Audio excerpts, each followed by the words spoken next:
You wait ages for a really good book about the Weimar Republic and two come along at once. Weimar, of course, was the city of Goethe. It was also the city, as you say, of Buchenwald. It was Martin Bormann's hometown, right? So it's all those things. Johann Sebastian Bach was composed there, and it gives you that whole conundrum of the cultured Germany, the historic Germany, and then this descent into barbarism in the 20th century.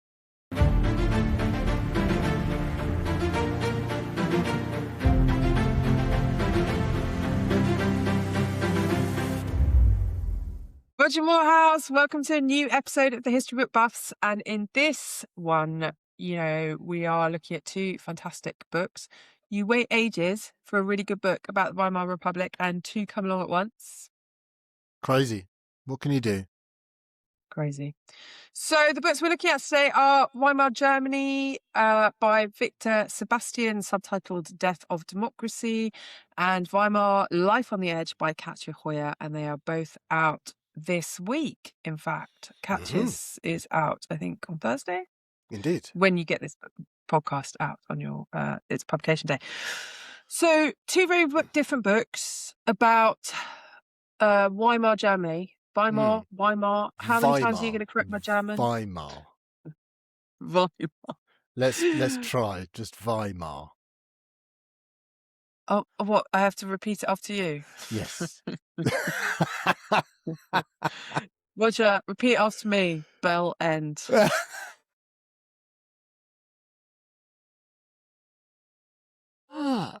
Fair point. Okay, sorry. Right, Weimar Germany. Enough of this nonsense. Now, Roger, these two books are very, very different. Katja and Victor Sebestyen. Do you want to give us a quick rundown on each of them? Yes. So, as our esteemed viewers and listeners will know, the Weimar Republic was the German Republic that was in existence between 1918, the end of the First World War, when the monarchy collapsed, and effectively Hitler's seizure of power in 1933. And then obviously after that you have the Third Reich. So it's that period of the sort of the liberal republic that, as we know now, kind of spectacularly failed, and Hitler is the beneficiary of all of that, and also the instigator to a large extent of its failure.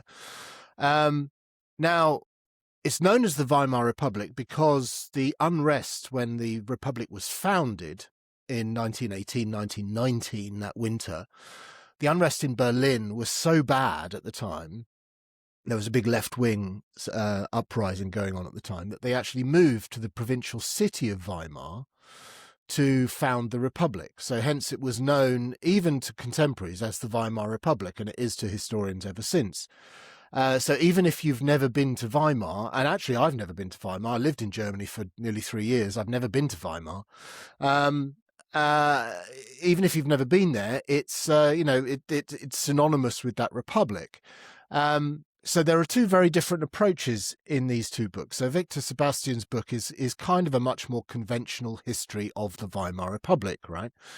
He does do a lot of, it's chronological. It's very it's quite episodic. It runs through all of the main events of the Weimar Republic, so from its foundation all the way through, the chaos of the early 1920s, Munich Putsch 1923, the stabilization of the mid 1920s, and then everything falls out of bed, essentially as a result of the economic chaos of the Great Depression, 1929, 1930. That has a knock-on effect: polarization of politics, communists on the left, Nazis on the right. The centre doesn't hold. And you end up with Hitler coming to power in 1933. That's essentially the story that Sebestyen tells it. He tells it very well. He has one eye very solidly on cultural matters, because it is a great period of cultural sort of ferment as well. But it's a national story, right? So it's all of Germany, rather than what the rival book is, which is telling the story of the Weimar Republic through the prism of the city of Weimar. Right. So Katja book is something I think is really quite unusual in that sense. Victor Sebestyen's is very good. It's, covers all the bases, but it's a conventional history of the Weimar Republic to a large extent. Katja Hoyer's book's very different.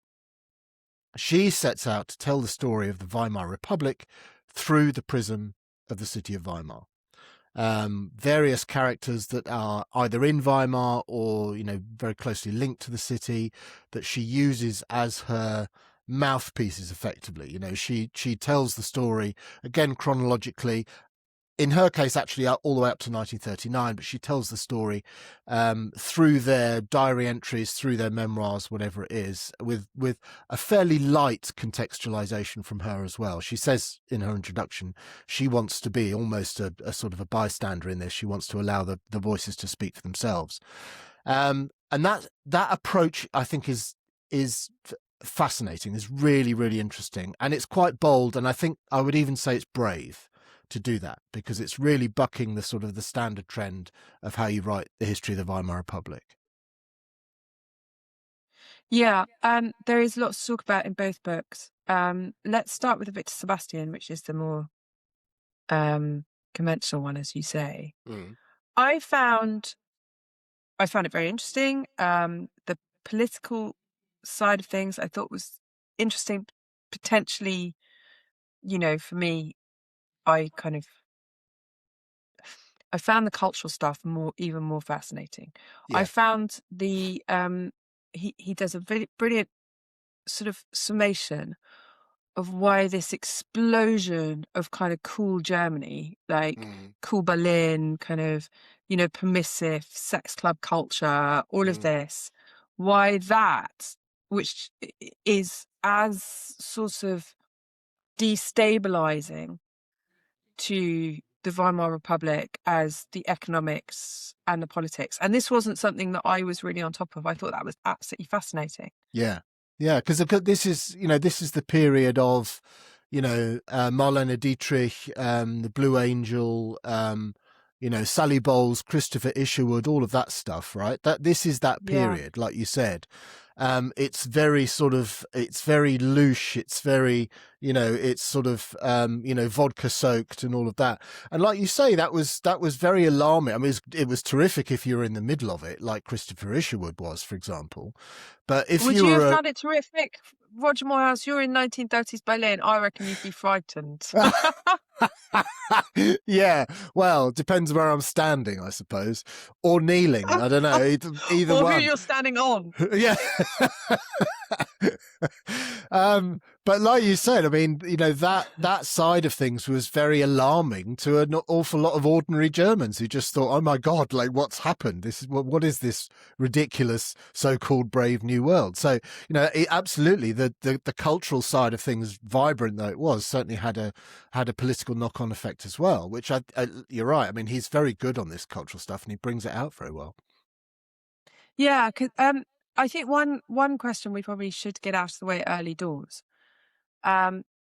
So I made the joke at the beginning about two books coming along at once, and it is interesting there are two books at once on this topic.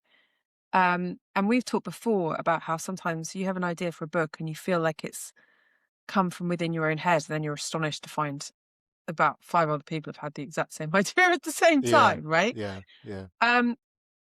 There's something in the air, in the political mood, in the cultural moment that makes Weimar Germany feel like an important place to pay attention to. Do you think? Yes. Yeah. Well, I think it's a common thought, that we're sort of in a Weimar moment, and I mean, the point being, obviously this is a period of massive cultural change, massive technological change, and all of that. You see all of that in Weimar as well. Massive political sort of realignments and a sort of a rebirth of radicalism in politics as well, to some extent. So you can see why, on a sort of slightly superficial level, that would be the case, that people would think that this is a Weimar moment. The other side of that, I would say, is that, in a sense, I mean, culturally, we only really in certainly in Britain, but I think in the wider West, we only really have one point of reference. and that's always the Third Reich, right? Anyone that's an authoritarian is the next Hitler. Any war is the Second World War all over again. It's kind of there's a sort of paucity of cultural reference points for the ordinary citizen, and Why is there's that? Is really that just only because Nazi Germany. but is that because of the shockingness of a kind of civilization collapsing into barbarity? Is that because of the destruction of World War II? Is it because that's all we're taught in schools? Why is this the only reference we have? I mean, I agree with you. It's Yeah, quite wearying. It's like other, extraordinary historical periods are available with yeah. which we could Other claim genocides are echoes in available. long. Yeah, Yeah. exactly. No, I agree. I think it's all of those things. I think, to a large extent, because of its universality, I suppose it's everywhere. It's in, it's in the cinema, it's in books, it's on the history bookshelves, it's taught in schools. It's an immediate reference point for 99% of the population. Hang on a sec. Also, like looking at the bookshelf behind you and knowing you, Roger Moorhouse, this is a bit of a weird argument. It's like top turkey says stop talking about turkeys. Like, what? I'm not saying it's a bad thing, Senior. Yeah. No. Yes, I know. Well, you see, in this case, I think it is symptomatic of that rather sort of paucity of historical reference points. It would be, Yeah. it would be a good thing maybe if we're talking about historical precedents and all of that, if we had some more reference points to sort of draw on, but we don't. So everything that's that's pre-collapse is going to be a Weimar moment. So there are some Yeah. similarities for the reason I said before, but then I think there's some. This is a reflection. It says more about us than it does about Weimar. That's my point. Okay, and on that basis, we've got neither of us really love to bang on about modern resonances. Okay, so let's park that. We've done that. Let's talk about these books on their own terms and the Weimar period on its own terms, and stop worrying about its impact on us. So, Victor Sebestyen, back to it. So Yeah. he does that kind of cultural permissiveness again. The thing I slightly struggled with Victor Sebestyen's book, and I did really enjoy it, I wasn't quite sure if there was like an argument to it. Like it was Yeah. sort of like a traditional history in the sense that, it took us chronologically through the period, but I didn't come away with it thinking, this is what Victor Sebestyen thinks about the collapse of the Weimar Yeah. Republic and the rise of Hitler. Does that make sense? Yeah, absolutely. And it's very noticeable. So he ends the book. I had it scribbled down. It's kind of episodic. So there's like 36 chapters, episodes, and each one is pretty much an event that he then riffs on and elaborates on, and they're chronologically arranged. The last one is the appointment of the Hitler government in 1933, right? And he ends with this line. I think it's from a contemporary. I think it was Bella Fromm, who's a journalist and diarist, saying that the Hitler government had been appointed in January 33 and it didn't have a minister for justice, which is a great line, right? It says a lot about kind of what's coming, but that's the last line. And I sort of turned the page waiting for the next chapter or an epilogue or some sort of conclusion, because I think he needed to pull it all together. And like you said, he needed to make his case. Which to me was just obvious. I was really surprised that it sort of ended so abruptly. Yeah, the way he structured it, like the episodes are really good and they're really illustrative of the period, and you definitely get a stronger sense of what it was all about and what it felt like to live in it. But yeah, I just sort of felt a little my hand wasn't held in through a Yeah. kind of actual argument, maybe. Yeah, no, I would agree with that. I mean, I think his broader point is that it is about the Weimar moment. That it's that thought, which is, I think is a little bit less than entirely copper bottomed, put it that way. I think it's quite superficial, but he's riffing on that, and I can see why he would, because it's quite a common sentiment. But it still needed that conclusion. I mean, he does a bit of this in the introduction, but he needs to do it in the conclusion as well and pull it all together. And I thought that was a mistake. Yeah. Agreed. Which is look. I mean, listen, we are sitting here casting judgment, I guess, because that's what critics do, right? I should know. I've been a critic for a very long time, but it is also up to the point where both of us ended looking for the next page, not quite understanding what wasn't there. Yeah. I thought it was fantastic. I thought, yeah. For one, like there's a word that everybody uses at the moment, which is quite annoying but quite useful, which is vibes. Right? It gave me Weimar vibes. I love the stuff on the culture. You did the economics and the politics very well as well. Some of the big political figures come out of it very clearly. Yeah. But if you were for him to summarize what his argument is, because he hasn't done it, what would it be? He makes, I think in a sense, Weimar, he said, he's very, he blames Hindenburg, the German president, to a large extent, and also the clique around Hindenburg. He talks about Weimar's collapse being not inevitable, which I think is kind of quite conventional logic now. I think there was a period in the historiography where, it was just, seen almost sort of teleologically from, if you look back at it with the benefit of hindsight of everything that's coming, you make the case that it was doomed from the outset, because it had, it didn't have one of the great problems with Weimar politically is it didn't have a threshold for representation in the chamber, right? Which meant that fringe parties, if you didn't get below, I think it was 5%, you didn't get represented in the chamber. So they didn't have that, which meant that all of the fringe lunatics got represented, which gave them, the oxygen of publicity and all the rest of it. And then once the problems started coming by the second economic crisis of the late 1920s, then, those disruptors were more present than they maybe needed to be in German politics. There's also the argument, which he makes very well, that this was a democracy without Democrats. So there weren't enough people that actually believed in the principle of democracy and were willing to sort of fight for it in a sense. So democracy was tolerated until such point by those that tolerated it that they could think of something else and something that they considered better. So all of those are quite conventional arguments, I think, now. At one point maybe they weren't, but I think they are quite conventional arguments. And it's a retelling of the story done very well. Like you said, the cultural stuff is very good. There was a book many years ago, Peter Gay, I think it's called Weimar Culture, where he goes into all the Weimar culture stuff, which is huge. I mean, we've talked about Storm of Steel and, All Quiet on the Western Front before. But there's this huge flowering of literature and of cinema and even of radio and cabaret and all of that sort of thing.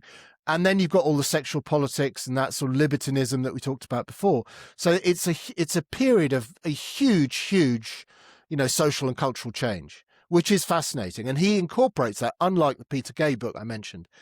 Sebestyen incorporates that into the wider political tableau really, really well. So I think, it is a retelling, but it's a really good retelling. Why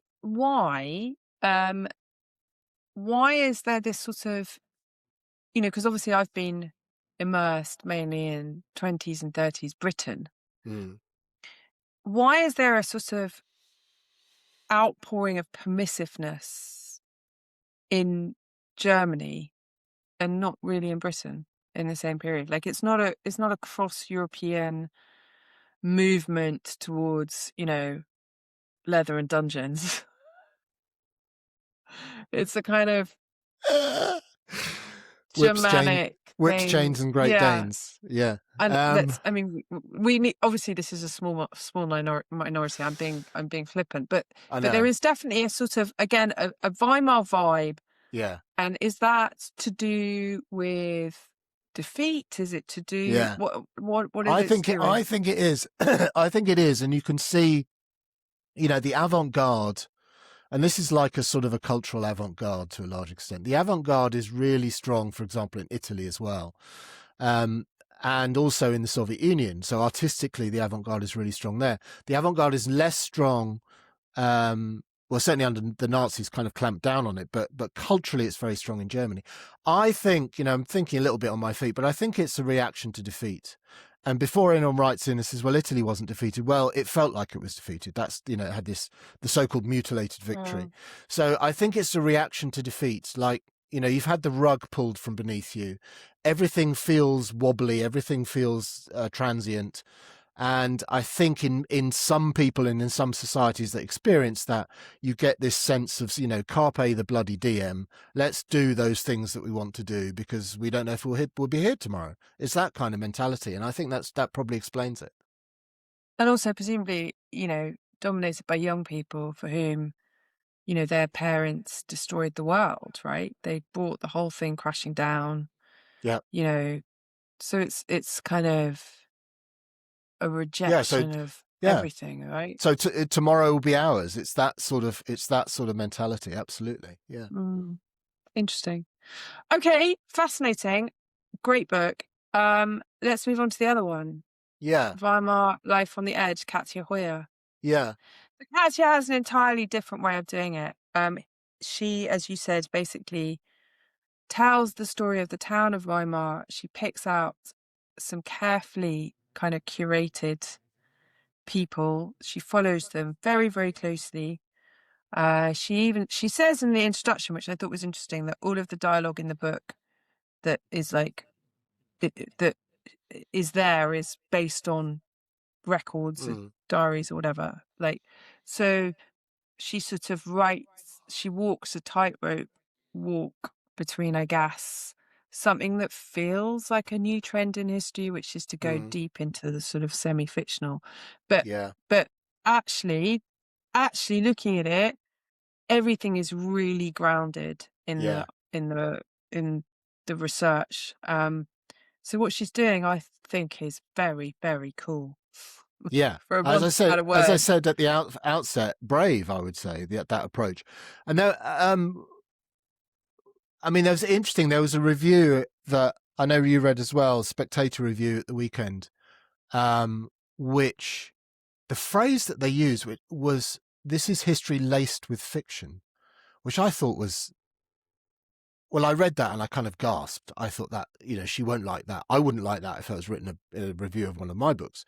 And I don't think it's fair either, having read the book. I really don't, because that's not what it is. Now, there was one example they gave in the review, someone, an emotional response by one of her protagonists, right? And then the question always is, well, how do we know, right? How do we know they had an emotional response? Did they write it down? As if they didn't write it down, we don't know it happened. Now, I think maybe that example was a slip, because generally she doesn't do that. And like you said, everything is noted. Everything is very cautiously done. She treads that tightrope very, very well. And I didn't see that at all. I didn't feel that. And there are much more, more egregious examples of that particular trend in history that you just mentioned, that sort of merging of fact and fiction and so on, and invented dialogue and all of that. There are much more egregious examples out there. This isn't one at all, I don't think. So I balk at that. I balk at that criticism very much. My criticism of it, if I've got one, and I think it's bold, I think it's very well done. The research is amazing. If you look at her sources, the research is amazing in this book.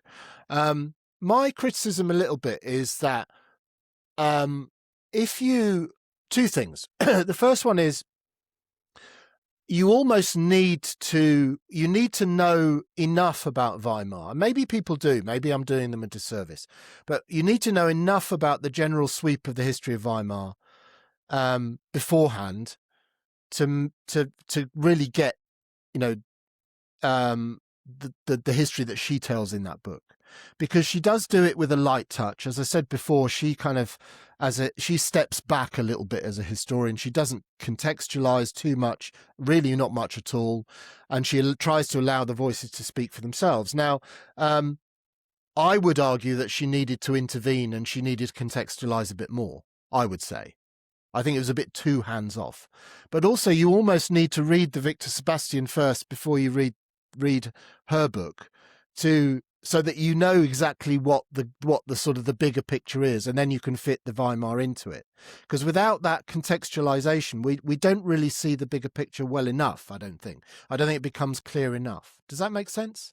Did you feel that? It does make sense, and I agree. It would be a fantastic thing to do, to read the Victor Sebestyen book as a companion piece, but I do completely disagree with you, to be honest. I thought this book was fantastic. It pains me to say it because me and Katja have both got books out at the same time, and obviously I'm a catty, jealous, bitter person, and I don't want her to be better than me. But this book is fantastic. I think what she does is incredible. She assembles this cast of characters, and it takes a while, in fact, to get into it because, she skips between all of their stories. Yeah. And it's only once you start really getting to know the people whose diaries she's using, whose lives she's plundering, it's only once you're starting to see them that you really begin to get swept up in it.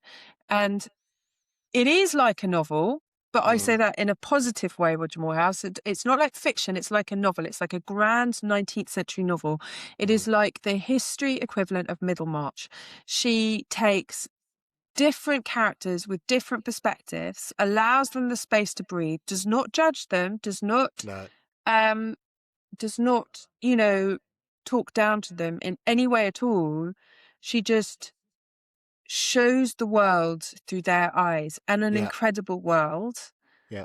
The reason this is such an amazingly good period to do this with is because the question we always oscillate around over and over and over again is ordinary people and their response to and facilitation of Hitler, right?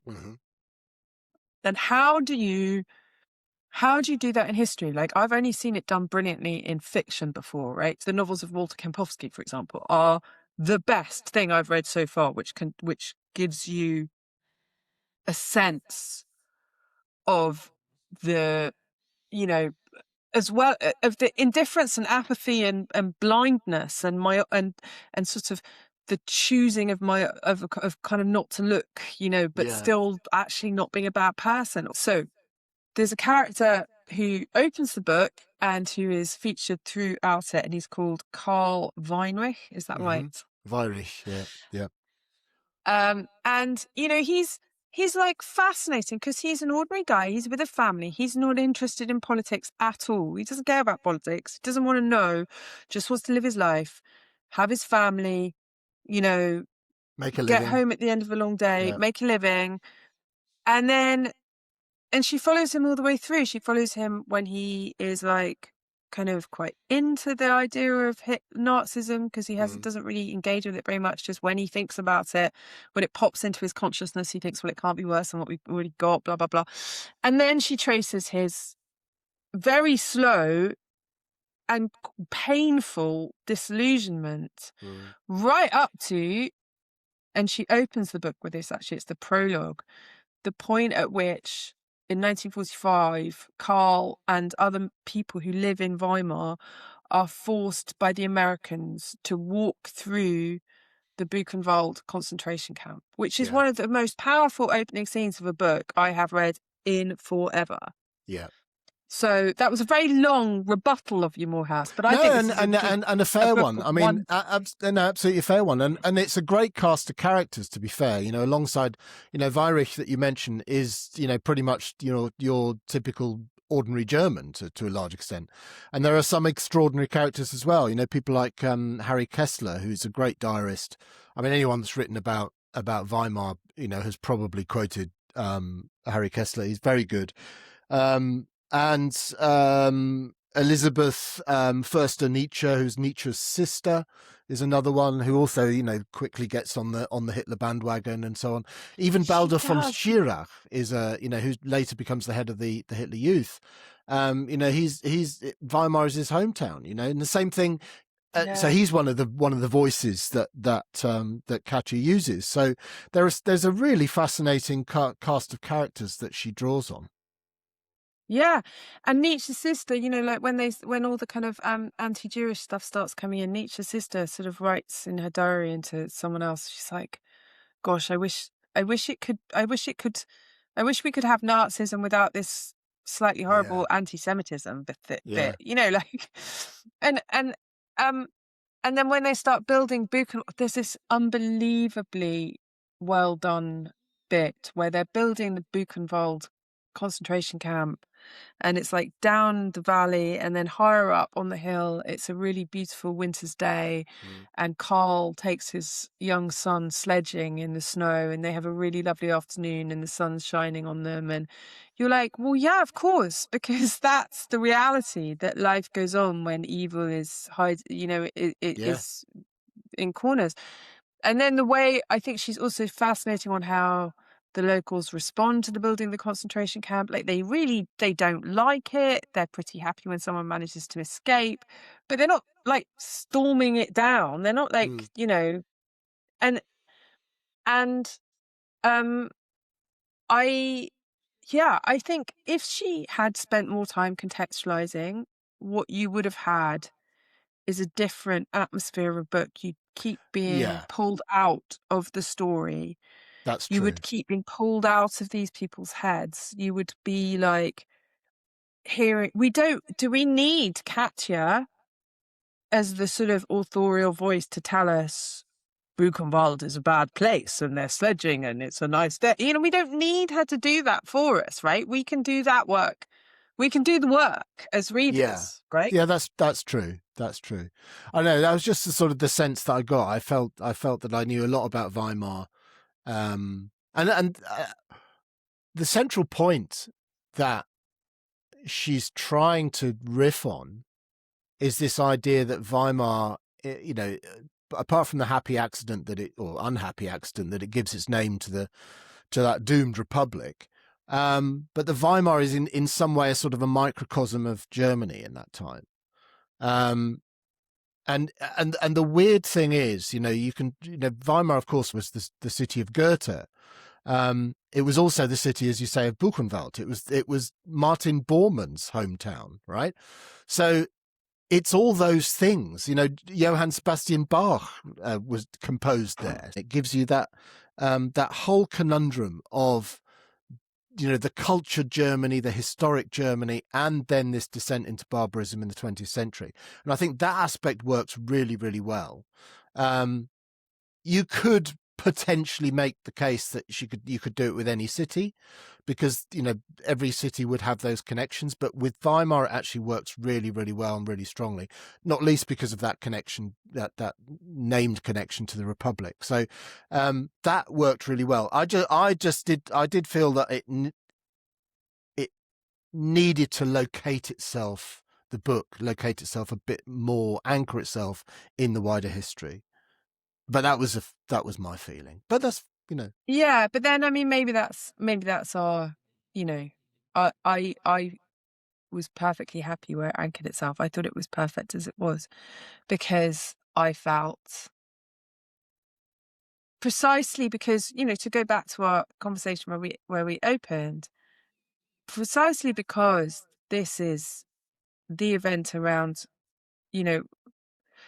that we wang on about Nazism, like, for want of a better word, right? So precisely because it's our main point of reference all the time, precisely because we talk about the echoes all the time. And we talk about the echoes as if,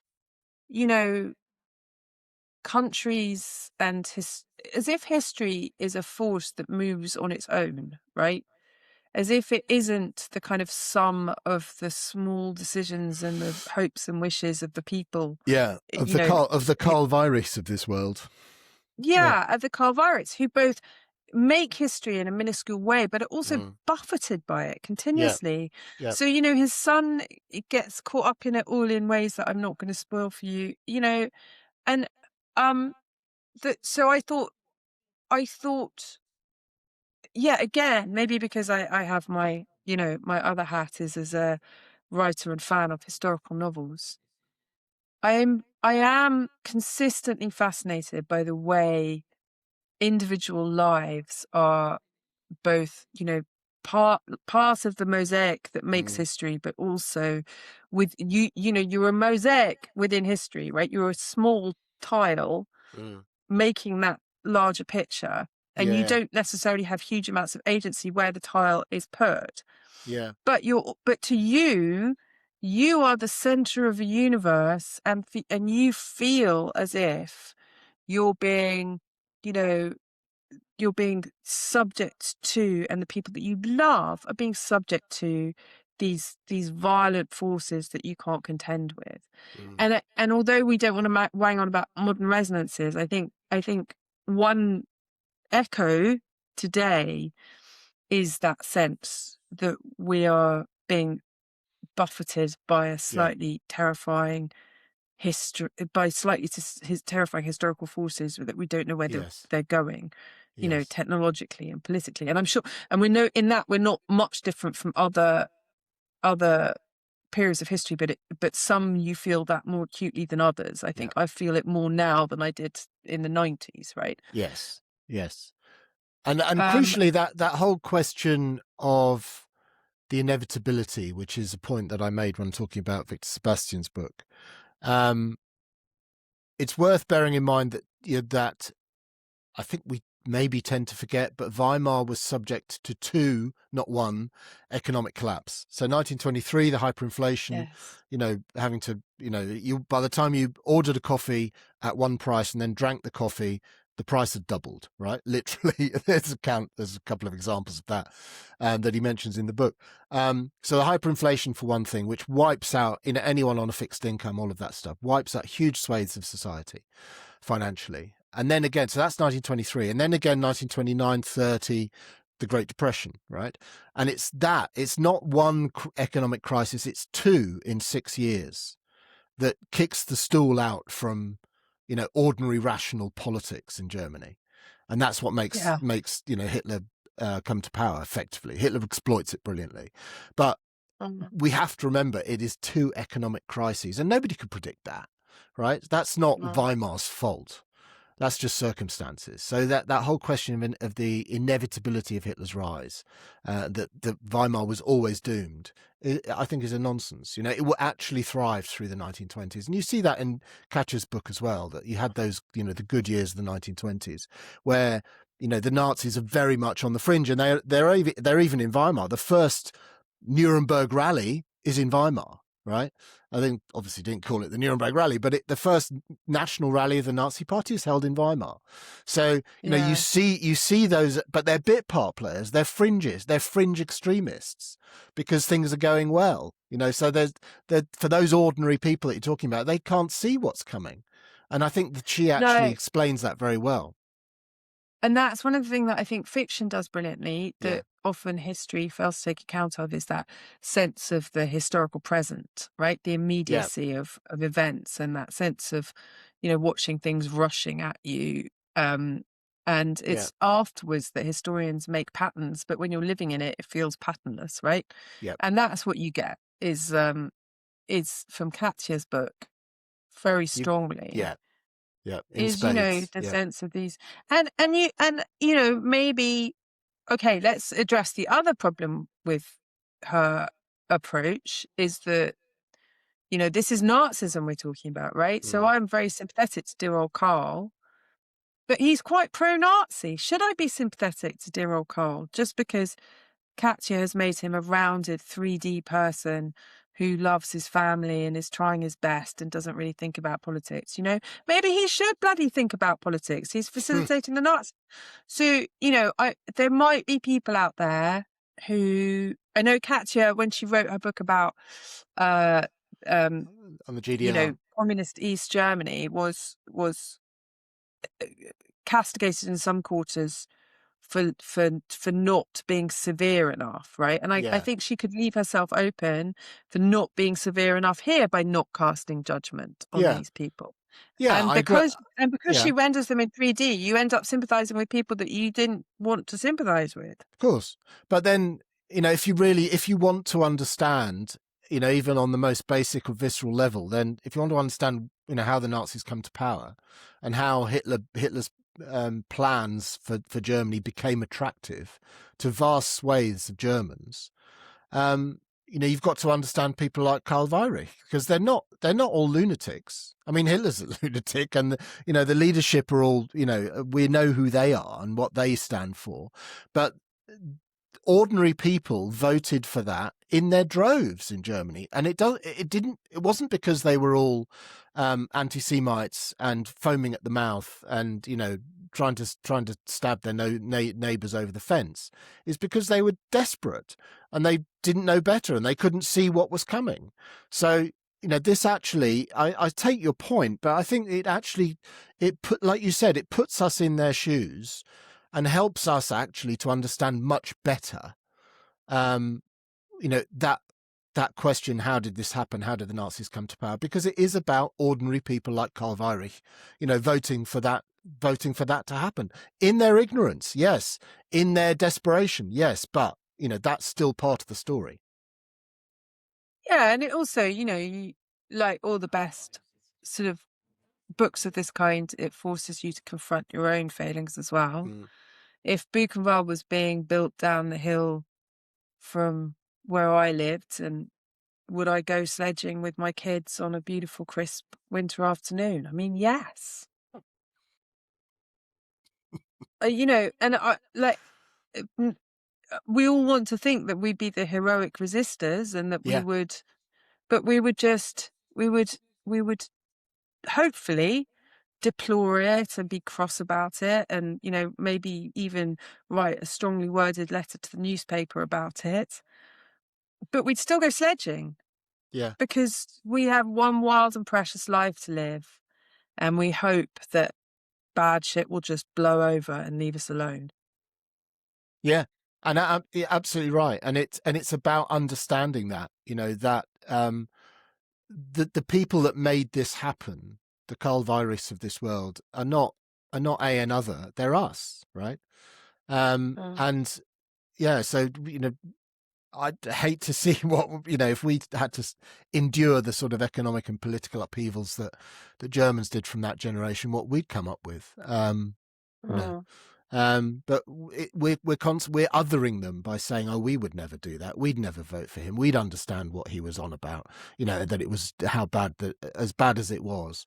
But the reality is otherwise. They are us. And I think this is a very helpful reminder of that. Yeah, brilliant book. Okay, Roger, I think that's we've done them both justice. Any final words of wisdom for our lovely watchers and listeners? I'd really, you were a little bit down on the on Victor Sebestyen. I liked that as well, honestly, and I think the two together. I think if you've got the time and the energy, read the two together, and I think you'll be an expert in Weimar Germany from that point on. I think that's very good advice. And I wasn't down on Victor Sebestyen. I just really loved Katja Hoyer's book. I thought it was innovative. I thought it was brilliantly done. I think to handle, I think, from a technical perspective, to have that bigger cast of characters, to handle all the material and make it look easy, which she does, and it is not easy at all. No. And she makes it look effortless and it reads effortlessly. I think it's a magnificent feat, and she should be absolutely lauded for it. I'm very proud of that book, because I think it's an incredible thing, and I think people will be reading that book in decades to come. I agree. Good work. Lovely. All right, we'll leave it there. With that, we're going to go and weep into our beers that we're not Katja Hoyer. Yeah.